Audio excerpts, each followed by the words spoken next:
Jimmy Butler, he's a very interesting player to me. He's like, oh shoot, I don't know where to go with the ball because I haven't been able to think. It was a great series. Game 4 was one of the best games I've ever watched in my entire life. Now LeBron's a 4-time champion, and Anthony Davis gets his first. It's unacceptable. So happy when the Astros lost because it would definitely be a 2020 thing. Yeah, I was impressed by their game. Braden Point, Andre Palat, Nikita Kucherov. That was the best line in the playoffs, no doubt. Stay undefeated when they face the mighty Cowboys with Garrett Gilbert.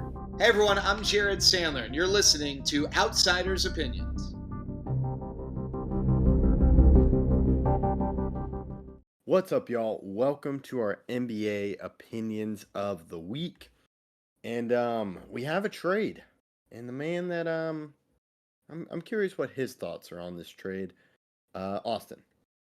Yeah, this was not something I expected, especially because it directly resulted in the Pistons getting their first win because they were out of so many players. Toronto was, and the Pistons ended up breaking their 28-game losing streak. But looking at this trade, I like it for the Knicks. The Knicks getting rid of RJ and Emmanuel Quickley, two guys that definitely matter. But OG's price was definitely a lot higher than what it is that this trade was. And I think OG getting opportunity, the Knicks already have a pretty good defense. I know they already had some injuries with Jericho Sims and Mitchell Robinson, but when those guys are back, their defense is actually really good. And Tom Thibodeau is a defensive head coach. I like this trade for the Knicks. I think it fits their scheme very well. For Toronto, we'll have to see. This one could play out well or bad. I don't know yet. I'm going to have to wait and see on their behalf. All right, I'm a huge fan of this for the Raptors. So I think that kind of goes to how even this trade was, or it benefited both sides. Because I'm not sure how I feel about RJ Barrett. So if it was an RJ Barrett and like these other guys included, to the Raptors, I wouldn't know how I feel about it. But Emmanuel Quickley, I know you've been on. You were first on Quickley before, and I was like, I don't know how I feel about him. He's a guy I'm starting to really like, and I like what he brings to the Raptors. And it seems like they really need a guard. He's good defensively, and I think he was in six-man contention. That's when I really remember talking about him. I'm curious if he can be a starter, and I think Toronto gives him a great place to see if he's a starter. Because I think Toronto is just trying to figure out, okay, what are some good players we have? They have Scotty. I think so, and of course they have Siakam, but I think they trade Siakam, and so they're just figuring out what guys do we have. Like they have Scotty Barnes, they got Grady Dick, but to get a guard to me, Emmanuel Quickley, I like it, and then it gives Quickley and Barrett time to grow, which I don't think fits the Knicks timeline. But that's why you could say OG fits the Knicks timeline better because I think the Knicks really want to compete for the playoffs. I'm not sure if that's the goal of the Raptors. Yeah, I don't know how this is going to work for the Raptors, especially because I don't know if they know what they're doing at the moment. They are very, I don't know how much they're trying to win or if they're trying to tank. It's very weird. And I have to see how this is going to work for them. I do like Quickley, and I think RJ Barrett has some skill as a scorer, but I don't think that it's necessarily going to work out the way they hoped because they still have Schroeder. They're probably going to bench him now and vote to start Emmanuel Quickley over him. But it just leaves a weird scheme because they already had Gary Trent. They're just bringing in more guards, getting rid of OG, who's a small forward. It just feels a little weird. While for the Knicks, getting another defensive player, I think really, really helps. Yeah, and I think I heard like Barrett was a guy that needed the ball. OG doesn't really need the ball to be productive in his hands. Well, that's because he's a 3-and-D player, and that being the case, he can affect the game in a lot of ways other than scoring.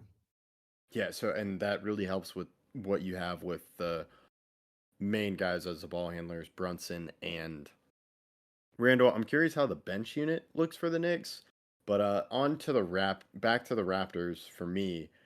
I think they're not tanking, like they're not just going to try to get the number one overall pick.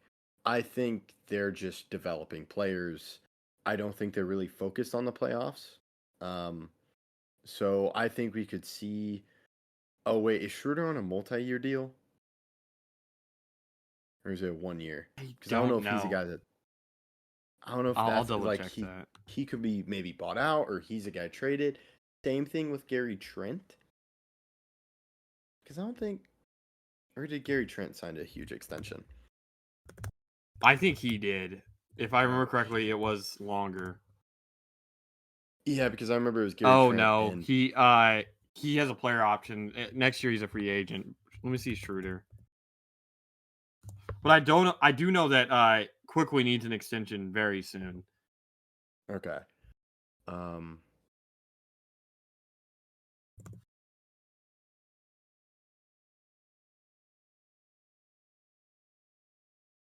yeah, so I think this kind of signals, and this is all under the assumption that the Raptors trade Siakam at the deadline. I don't know. What do you think they're gonna get for him? I really don't know. I know the Mavs have been asked or have been in rumors. I'm not. I think it's going to be higher than OG.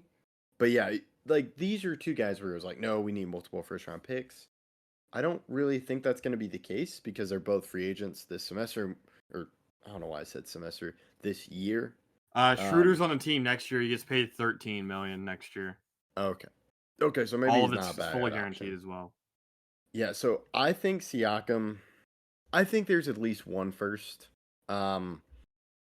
Like I think you would have to send a player that fits his contract. I'm just thinking like Mavs, even though I don't like I think the Mavs it would be Tim Hardaway, I think it was like Richaun Holmes, and then Josh Green and maybe like a first. That was something I saw. Yeah, but I Josh think Green's there's really struggled. I don't necessarily know how much that moves the needle. yeah, I think I'm trying to how do you view Barrett in this deal? Like, do you think he's a promising young player, or Is he is he even young? still a young player? NBA is really weird about that. I don't necessarily know. Because I don't. If I'm all right, I'm just gonna say Mavs because that's the only thing I can say, and then you can see. Like, I don't think it's a Derek Lively type thing where it's a very promising young player, or like if you're the Jazz, Walker Kessler. I don't Is that know. making sense? I don't view that the price of Siakam. I think it's a guy that's shown flashes but isn't consistent and needs work, and then maybe a first, and then contract filler.